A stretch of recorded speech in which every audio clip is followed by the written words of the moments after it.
From the All Indiana Podcast Network. The All Indiana Podcast Network. This is the News 8 Daily 8. Now the latest news. Kylie Conway has all the news you need to know. And more. Please stand by. Now, here's Wish TV's Kylie Conway. Hi, this is Kylie Conway, and this is the News 8 Daily 8 for Thursday, July 16th.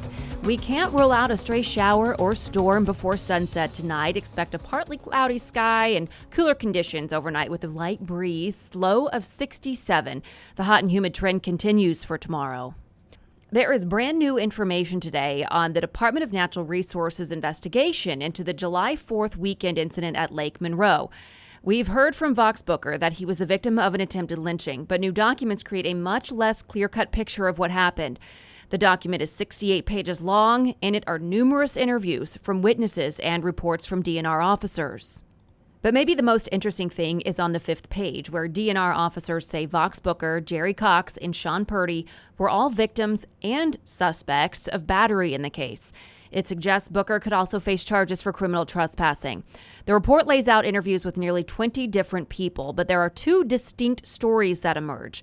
The Cox and Purdy group maintained Booker came to them on private property and wouldn't leave, looking for a fight and found one, hitting multiple people.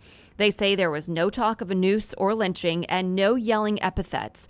While Booker and his group insist Booker was calm the whole time, and after hearing the other group say offensive things, the group attacked Booker. Booker has held he was the victim in this incident the entire time, posting videos of the incident on Facebook. And we've learned DNR officers interviewed Booker at the scene that day, but never again. They asked twice to speak with him, but his attorney told them no. 5 different DNR officers also contributed to the report. No one was arrested at the scene. The Monroe County Prosecutor's Office confirms it received the report yesterday and is reviewing whether to file charges against anyone. The FBI has also opened an investigation and interviewed Booker earlier this week. Our Team 8 is learning new details about the woman behind a disturbing animal cruelty case in Kokomo. Crystal Scott went in front of a judge this morning, and today Team 8 Stephanie Zeppelin learned about how she got the animals and hid it from law enforcement. In addition to more information about Scott, the U.S. Attorney's Office released a picture of Scott in the probable cause affidavit. A person told police she gave the woman seen in that picture 2 kittens and a pregnant cat. She didn't want to give them to a shelter, so she says the woman in that photo, who at the time called herself Sammy Mars, messaged her on Facebook and said she would take care of the animals. The next day, a video killing what looked like one of the kittens was posted on social media. The affidavit revealed Scott often used fake names and multiple social media accounts. She used the name Sam or Sammy and had as many as a dozen different Instagram accounts alone, many with some version of the name Serial Dog Killer. In May, Kokomo police found multiple dead animals and animal body parts in her house, but she claimed not to have killed them. The same day, she posted online saying all the videos were a hoax and she's never killed or tortured animals. Earlier this week, after the FBI came to her home, she admitted she was behind the Instagram account where the videos were posted. She claimed that her good side loves cats and dogs, but that her bad side tells her to commit acts of animal cruelty, including killing animals by strangulation. She also admitted she used fake names on her social media accounts to keep law enforcement from finding her. The case inspired regular people online to try to find her. One of the tips about who she was came from an internet sleuth in London, England. Scott is now charged with animal crushing and creating animal crush videos. Police say a history of mental health issues is what caused 22-year-old Joshua Hayes to randomly shoot at 2 Brownsburg cemetery workers on Tuesday. One of those men was 36-year-old Seth Robertson. He was killed in the shooting. And we got the terrifying details of what actually went down during the 10 o'clock newscast last night. Today, we're learning more about the gunman. Police wouldn't go into details on Hayes' mental health, but say there was enough evidence from medical records to draw those conclusions before speaking to his family. Hayes randomly shot at 2 men working at the cemetery. Police say Hayes then chased down 36-year-old Seth Robertson to a nearby intersection. That's where he shot Robertson to death. Hayes then shot at a second man. Police say a stray bullet hit a driver who was stopped at a nearby traffic light. That driver was legally armed and then shot and killed Hayes. Police say that driver potentially saved the lives of many others and did exactly what he should have done that day. This is the first homicide in Brownsburg this year. Police say misinformed rumors spread quickly on social media about a second gunman on the loose. They say there were also numerous posts about the shooting being racially motivated, just lots of misinformation. Police met with Hayes' family to find out why Hayes started shooting. They say that is what led them to really understand the mental health component that was behind the shooting, even though, like I'd mentioned, their investigation was leading down that path. Hayes' family told police they're devastated that they lost their son and also over the loss of the other victim. They told police they now hope that mental health awareness can be a component to all of this. COVID-19 cases in Indiana are still climbing. State health officials confirmed 735 new cases today. More than 54,000 people have now tested positive. Another 10 Hoosiers have died. Those deaths happened between May 22nd and yesterday. So far, more than 2,600 people have died.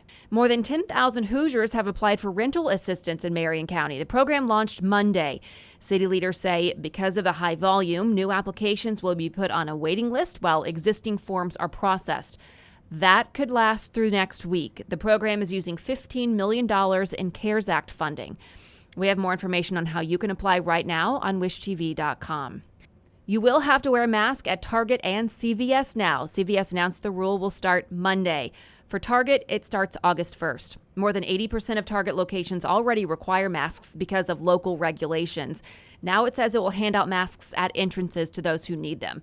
So far, Walmart, Starbucks, Kohl's, and Kroger have put similar rules in place. And defiance over wearing masks in public grows. The governor of Arkansas just issued a mask mandate today. But in Georgia, Governor Brian Kemp is forbidding cities and counties from mandating face coverings. Officials in at least 15 Georgia cities and counties had ordered masks to be worn. Now they're calling out Governor Kemp, saying he's swatting down efforts to contain the virus. Meanwhile, Florida reported another 13,000 cases today. And in Corpus Christi, Texas, officials are calling for refrigerated trucks as morgues fill up. For the 17th straight week, more than 1 million Americans applied for unemployment benefits. That's people filing for the first time. The Labor Department's newest report shows 17.3 million people filed continued claims. That's down 422,000 from the previous week. And Chipotle plans to hire 10,000 new employees within the next few weeks. The hires will support the company's drive-through expansion. Chipotle just opened its 100th Chipotlane, where customers can order online and pick up their order through a special lane. The chain now says 60% of its new restaurants will have a drive-through lane. Declining fertility rates could cause the global population to peak decades earlier than expected. The main factors contributing to that are modern contraception and the increase of women being educated. That's what researchers found in a new study published in The Lancet. The United Nations initially predicted the population would stop growing by the year 2100 at nearly 11 billion people. Now it thinks that peak will happen in 2064 at 9.7 billion people. Researchers think elderly people will make up a bigger chunk of the total population. And populations in 23 countries, including Japan, Italy, and Spain, could shrink by more than half.